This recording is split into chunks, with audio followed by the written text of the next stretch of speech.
Bonjour Isa. Bonjour Alison. Peux-tu te présenter s'il te plaît? Alors, je m'appelle Isabelle, je suis mariée, j'ai 2 enfants. Je travaille dans un centre de formation pour adultes en tant que secrétaire. Depuis quand es-tu Gigi? Alors, le premier week-end, mais j'étais pas dans la rue. Je pouvais pas parce que justement, je gardais mes enfants. Mais le 24 et les week-ends qui ont suivi, et quelques jours dans la semaine, j'étais dans la rue et j'ai rien lâché. Peux-tu nous dire pourquoi tu es Gigi? Pour l'avenir de mes enfants, parce que on travaille à 2 à la maison et le pouvoir d'achat, on ne l'a pas. On ne peut pas profiter de la vie comme on voudrait alors qu'on travaille tous les 2. La deuxième chose, c'est que je suis touchée par le handicap et en France, le handicap est loin, très loin d'être reconnu à sa juste valeur, qu'il soit visible ou invisible. Donc pour ça et pour tout ce qui va avec, j'ai enfilé mon gilet. Et quand j'ai rencontré d'autres personnes, dont beaucoup de retraités, qui ont travaillé toute leur vie et qui doivent choisir entre manger ou se chauffer, je trouve ça inadmissible. On devrait pouvoir tous vivre dans la dignité. Tes enfants, ils ont quel âge? Le grand 11 ans et le petit va faire 9 ans le mois prochain. Quelles difficultés tu rencontres à travers le handicap de ton enfant? Alors, le grand a été touché par une leucémie. Donc, on a vécu donc toute la chimio et tous les effets secondaires qui vont avec, plus une bactérie et un champignon qu'il a attrapé à l'hôpital.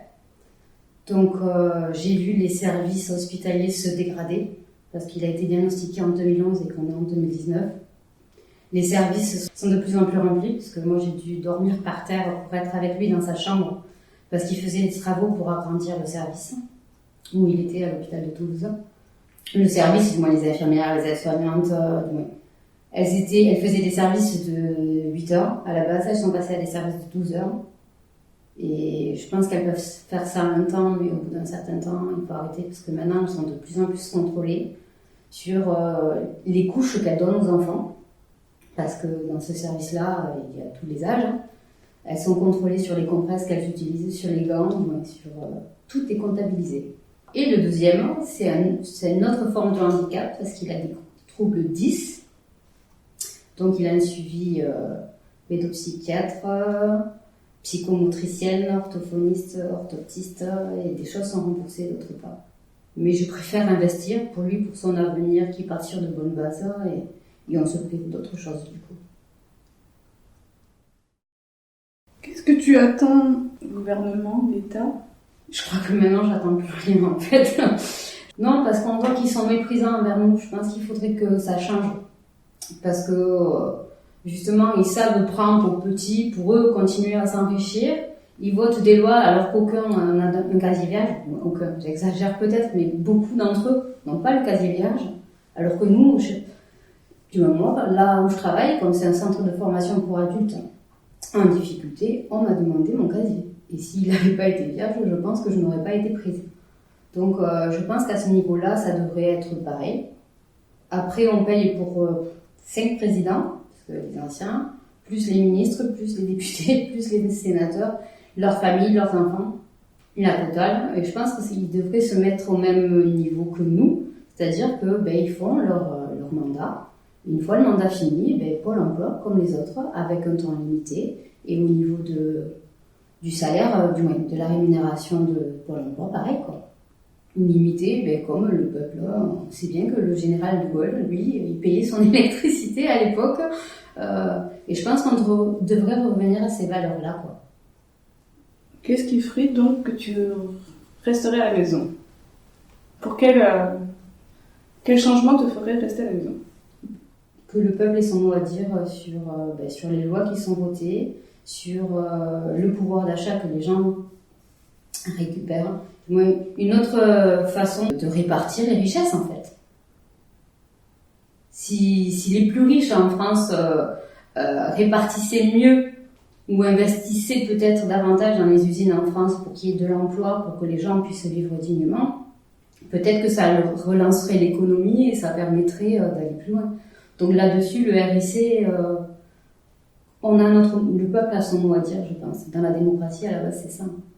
Et la République, si on prend la définition de la République, le peuple a son mot à dire. Quel est l'événement qui t'a le plus marqué à travers le mouvement Gilets jaunes? Positif, négatif, s'il y avait quelque chose qui... Le positif, je vais commencer par le positif. Le positif, cette solidarité qui est revenue. Du moins, on se rend compte en fait que les gens ont un peu lâché leurs écrans, ont arrêté de suivre la télé-réalité et Cyril Hanouna, sont sortis dans la rue et ont parlé avec les autres, ce qu'ils ne faisaient pas forcément. Donc faire attention aux autres. Moi, il y a des gens que j'ai rencontrés, que j'aurais peut-être rencontrés il y a un an en arrière, je ne leur aurais pas parlé.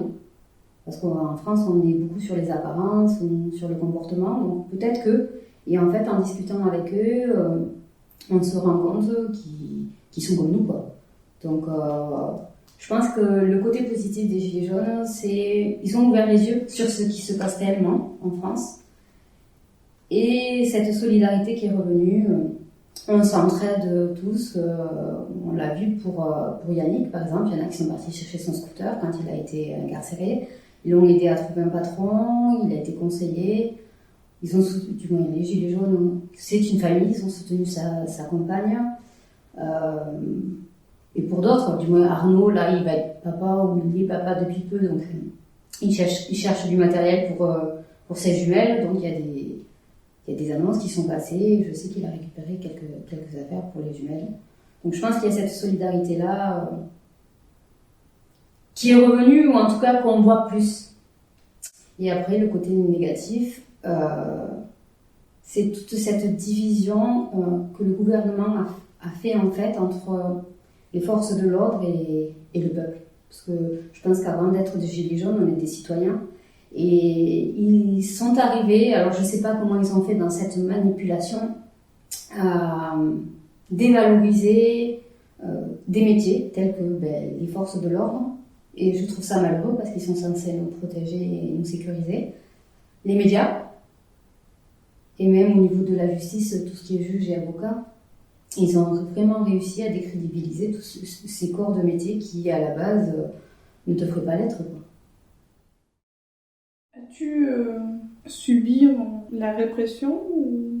Subi, je vais dire que oui et non. Non dans le sens où je suis restée sur Perpignan, je ne suis pas partie sur d'autres manifestations comme à Paris, Toulouse, Bordeaux, Montpellier. J'ai des amis qui étaient. Je me suis beaucoup inquiétée pour eux et pour elles. Donc comme ça, non. Sur Perpignan aussi, un petit peu, mais dans le sens qu'on a été gazés, ils ont essayé de nous parquer, ils nous ont fait courir, on les a fait courir. Mais pas de la manière que ça s'est fait dans les grandes villes. Toi, en tant que femme, tu travailles actuellement. Est-ce que tu as des... On a le double travail, le travail professionnel, on va dire, et puis le travail personnel où il faut s'organiser aussi. Et comme je le disais tout à l'heure, avec les enfants malades, ou en tout cas avec des difficultés, il faut s'organiser entre les différents rendez-vous, et, entre autres. Après, j'ai de la chance d'avoir un mari qui est présent, qui est là et qui connaît mes revendications, on va dire ça comme ça. Donc quand je suis sur les manifestations, c'est lui qui est avec les enfants et lui a ses occupations. Et quand lui est à ses occupations, c'est moi qui m'occupe des enfants. Donc on est complémentaires, je pense. On parle beaucoup et du moins, on arrive à se répartir les tâches, aussi bien ménagères que de s'occuper des enfants et profiter aussi ensemble tous les quatre. On essaye de profiter au maximum. Je pense que le fait que le grand était gravement malade, je vais toucher du bois parce que pour le moment il est en rémission, ça nous a rapprochés et on a mis 18 ans à se marier, donc c'est nos enfants qui nous ont amenés.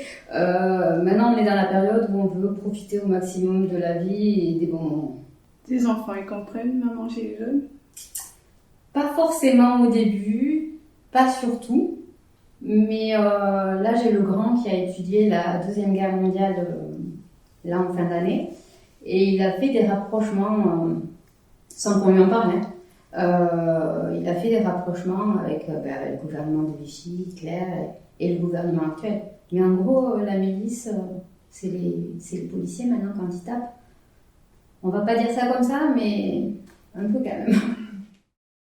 Si tu avais un message à transmettre aux personnes qui vont te regarder, tu leur dirais quoi? Alors ceux qui sont gilets jaunes, de le rester, on a trop de blessés, trop de morts et on a nos revendications qui sont méprisées parce que pour le moment on n'a rien gagné. Donc de continuer et de pas lâcher, qu'on a tous des moments de mou, de faiblesse, où on se dit qu'on va pas y arriver, que ça fait 7 mois qu'on est dans la rue et que on n'avance pas, mais rien ne s'est fait vite, il faut prendre le temps. Pour ceux qui ont raccroché et le gilet, mais qui sont encore sur les groupes, mais revenez, rejoignez-nous. C'est un mouvement où il faut pas lâcher, et parce que ça va prendre du temps, mais qu'on a besoin d'être nombreux et se faire entendre et se montrer qu'on est là et qu'on lâche rien, et que on sait pourquoi on est dans la rue. Et qu'on a tous droit de vivre dignement, que ça soit les jeunes, parce que l'employabilité tente à disparaître, on va dire, parce qu'on est remplacé par des machines. Au niveau des études, c'est soit tu peux payer des études à tes enfants, soit tu peux pas, et les bourses sont difficiles à avoir. Donc, pour tout ça, s'ils sortent plus dans la rue pour eux, qu'ils le fassent soit pour leurs parents qui sont retraités, soit pour leurs enfants et leur avenir, parce qu'avec toutes les réformes qui sont en train de nous pondre, tout ce que nos grands-parents se sont battus pour qu'on ait dans la sécurité sociale, je pense qu'il faut vraiment rien lâcher, quoi. Et j'ai une image qu'on a sur Perpignan, c'est Mike. Quand on voit Mike sur son fauteuil roulant, qui est là tous les jours sur le rond-point, qui le dimanche matin est devant la prison pour les prisonniers politiques gilets jaunes, quand on voit un grand monsieur comme ça, on ne peut pas se permettre de lâcher, parce que quand on voit les forces de l'ordre lui dégonfler ses pneus, lui cracher dessus ou l'insulter, moi je trouve ça inadmissible. Donc pour moi, l'image des gilets jaunes sur Perpignan, c'est Mike. Ta famille est-elle impliquée au sein des gilets jaunes? Pas du tout. Ma mère l'est. On va souvent sur les manifestations ensemble. Fut un temps, elle a été opérée, donc elle pouvait pas venir. Donc je crie 2 fois plus, on va dire, pour la représenter aussi. Mon mari est venu 2 fois, je crois, sur le rond-point. Il l'est, on va dire, de par la pensée. Mais après, ce côté, sortir dans la rue, se faire entendre, non.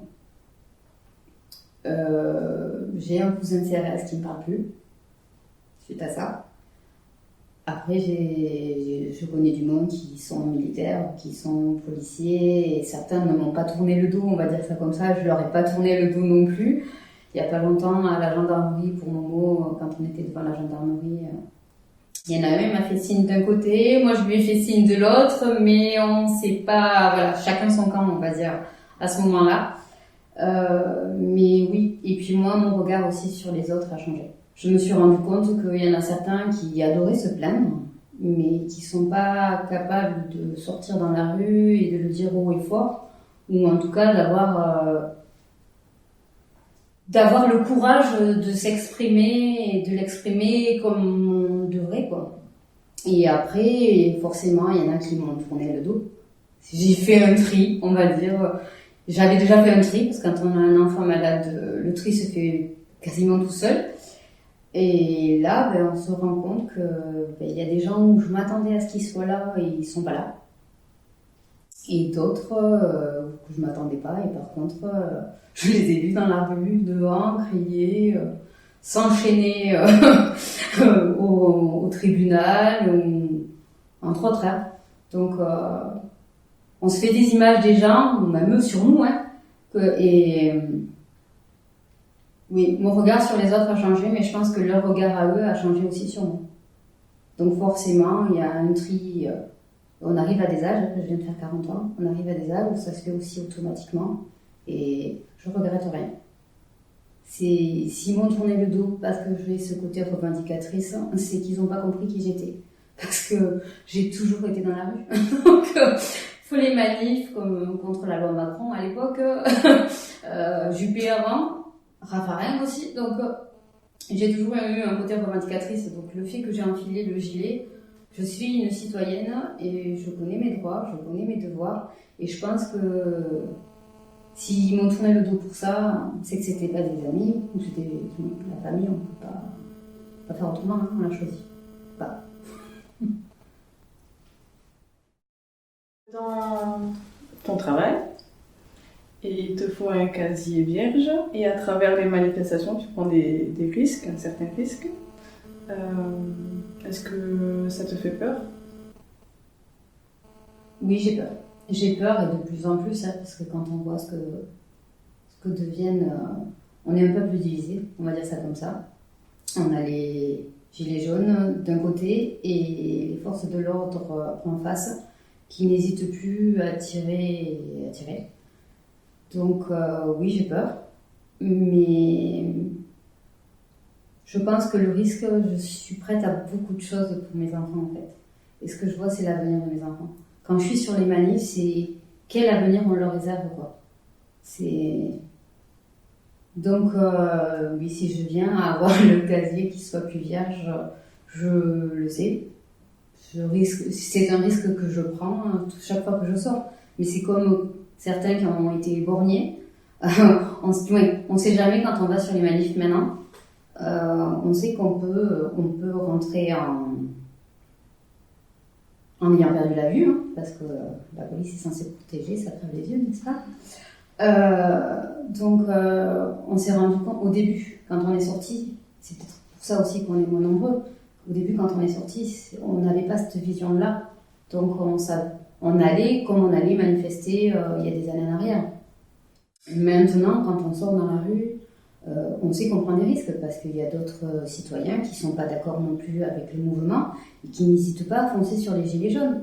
Donc, et à les écraser ou leur foncer dessus, même pour leur faire peur ou pour leur faire mal. Hein. Donc, on prend des risques.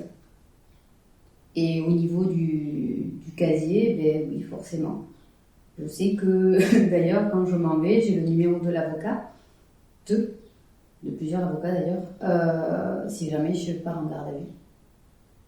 Je me suis fait un kit, si ça intéresse les gens, j'ai fait un kit manif avec ma carte d'identité, mon permis de conduire parce que je suis en voiture, ma carte grise forcément, et puis dedans j'ai du sérum fille, du Malox pour justement me protéger. Bon, la carte d'identité forcément, hein, mais et des numéros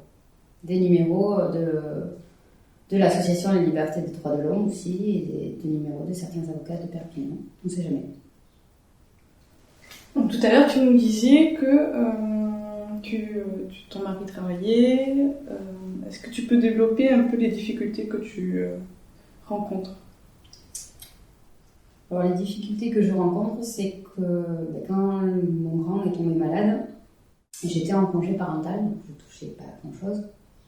Et j'ai dû prendre des crédits à la consommation pour payer mes allers-retours à Toulouse quand il était hospitalisé sur l'hôpital de Purpan à Toulouse.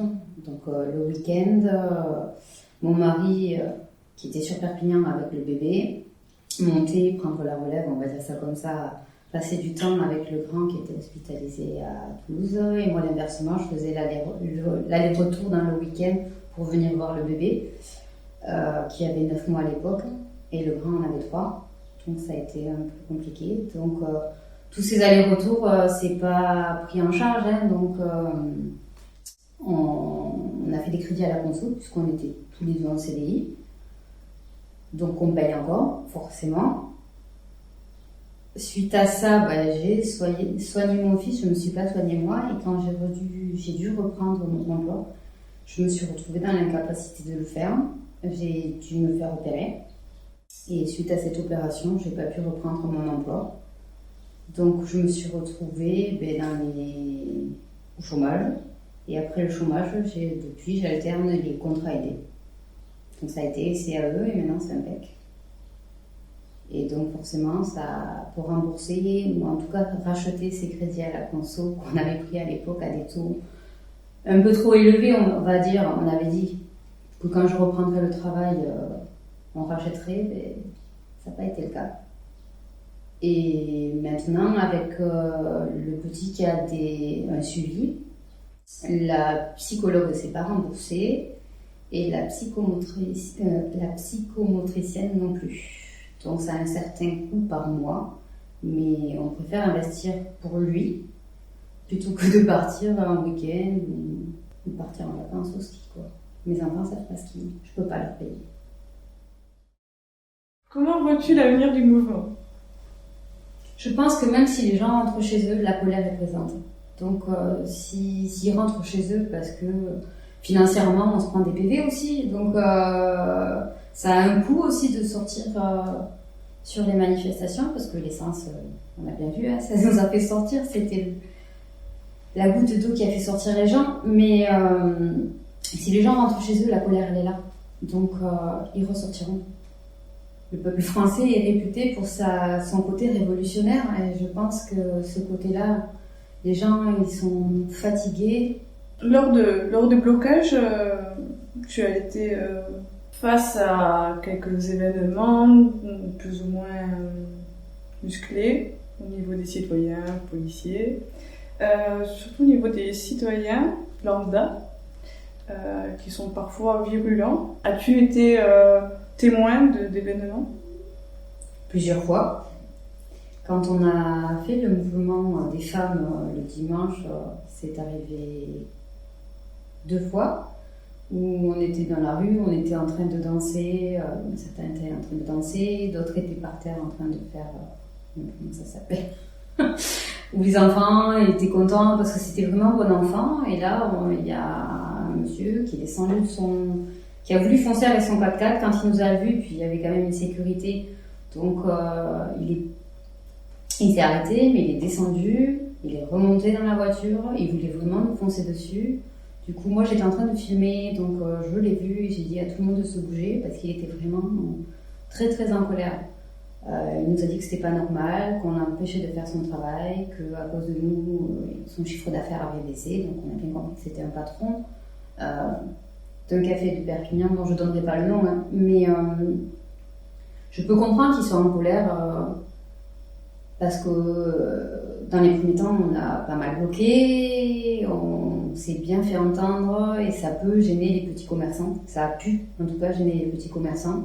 Je ne pense pas au centre-ville de Perpignan, parce que pourtant c'est là où on était, hein, mais les samedis où on a fait les marches en ville, la plupart du temps, c'était même pas les gilets jaunes qui bloquaient, puisqu'au contraire, on voulait faire marcher le petit commerce. C'était plus les forces de l'ordre, parce que moi j'ai un souvenir d'être au pied du Castillet et où on pouvait passer ni d'un côté ni de l'autre. Donc toute la place de la Loge, la rue de la Loge était fermée, mais pas par nous. Donc c'est pas nous qui empêchions les gens d'aller consommer.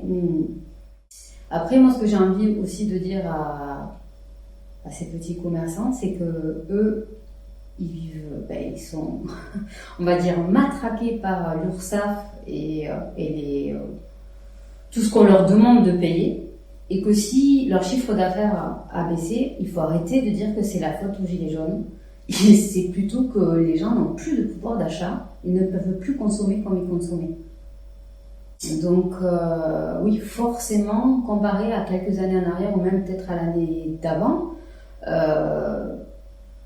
ils ont eu leur chiffre d'affaires qui a baissé, mais il faut se poser les bonnes questions. Je ne pense pas que ce soit la faute aux gilets jaunes, parce que là, c'est vrai que le mouvement dure, donc tout est la faute aux gilets jaunes. Si le tourisme en France a baissé, si certains commerces ferment, je ne suis pas d'accord sur ça. Il y a eu tellement de réformes et une hausse des prix, que ce soit le gasoil comme les denrées alimentaires, je pense que les gens investissent autrement et donc n'ont pas les moyens d'aller en centre-ville. Et puis le centre-ville de Perpignan, je pense que dans les grandes villes, c'est pas comme ça. Quand on voit le prix du parking, les places gratuites sont, on va dire, sont chères parce qu'il n'y en a pas beaucoup, il faut arriver tôt, quoi. Donc ça pousse pas les gens à aller sur le centre-ville. Donc les gens consomment différemment. Et après, ils n'ont pas le pouvoir d'achat qui permet ça. Donc, je pense que moi, les gens que j'ai vus en colère, il n'y a pas longtemps, même du côté de la zone de Carrefour-Cléra, c'est des patrons qui remettent la faute aux gilets jaunes sur leur baisse de chiffre d'affaires. J'ai discuté avec certains en leur disant « mais je ne suis pas d'accord avec vous, vous avez votre opinion, j'ai la mienne, mais je pense qu'il y a des choses à remettre en cause, mais même pour vous, puisque vous êtes matraqués. Vous êtes obligé de travailler tout seul parce que vous ne pouvez pas prendre d'employé, parce que si vous prenez un employé, ça vous coûte le double. Donc à un moment donné...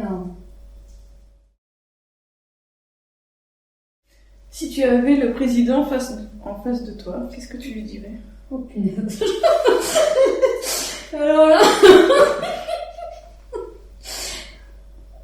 Démissionne. Tout simplement? Tout simplement. C'est retourne dans ta vie de lobby, ouais, retourne dans ta banque du moins, puisque c'était un banquier de Rothschild, quoi. C'est retourne dans ton monde et laisse quelqu'un qui comprend le peuple. Oui. Il est loin de ce que vit le peuple en fait. Il ne comprend pas, de toute façon on a bien vu, il se prend pour le roi. Quand il est arrivé à l'Élysée, il a refait sa vaisselle, il a refait le jardin d'hiver de l'Élysée, il a changé la porcelaine. Oui. Ils vivent dans leur monde, donc ils comprennent pas nos revendications. D'ailleurs, il le dit, on est des Gaulois réfractaires, on est des haineux, on est des... Il est méprisant envers nous, il ne comprend pas. Mais je pense que même nous on peut pas le comprendre. Hein. Donc si je l'avais en face, je pense que je lui dirais démissionne et rentre chez toi. Si le président actuel démissionne, il y aura forcément quelqu'un d'autre à sa place. C'est le président de l'Assemblée donc, qui prend le relais. Du Sénat. Du Sénat, c'est ça.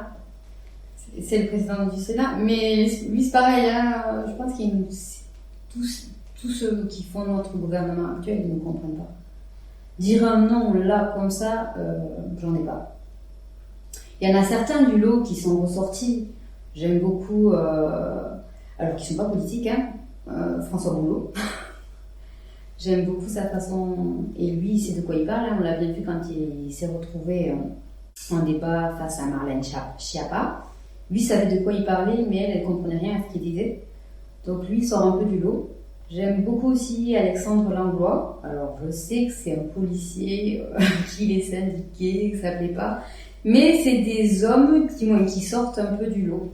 Après, citer d'autres noms là comme ça, non. Donc qu'est-ce que tu leur dirais si demain ils s'étaient élus et que si tu avais quelque chose à leur demander, qu'est-ce que tu leur demanderais? Essayer de répartir mieux les richesses. À un moment donné, on paye des impôts, ok, je suis d'accord, c'est normal. À la base, les impôts ont été faits pour faire vivre le service public, donc je suis d'accord pour payer des impôts, mais si c'est bien réparti. On se rend compte que les services publics sont tenus à disparaître. De toute façon, ils veulent supprimer 120 000 fonctionnaires, je crois, d'ici 2022. Donc, les services publics, on voit que les postes ferment. Hein. La grande poste de Perpignan va devenir une maison de retraite, un EHPAD. Bon. Donc, si on paye des impôts pour que les services publics vivent, je suis d'accord. Maintenant, si on paye des impôts pour que les riches continuent de s'enrichir à notre dépens, alors là, je ne suis plus d'accord.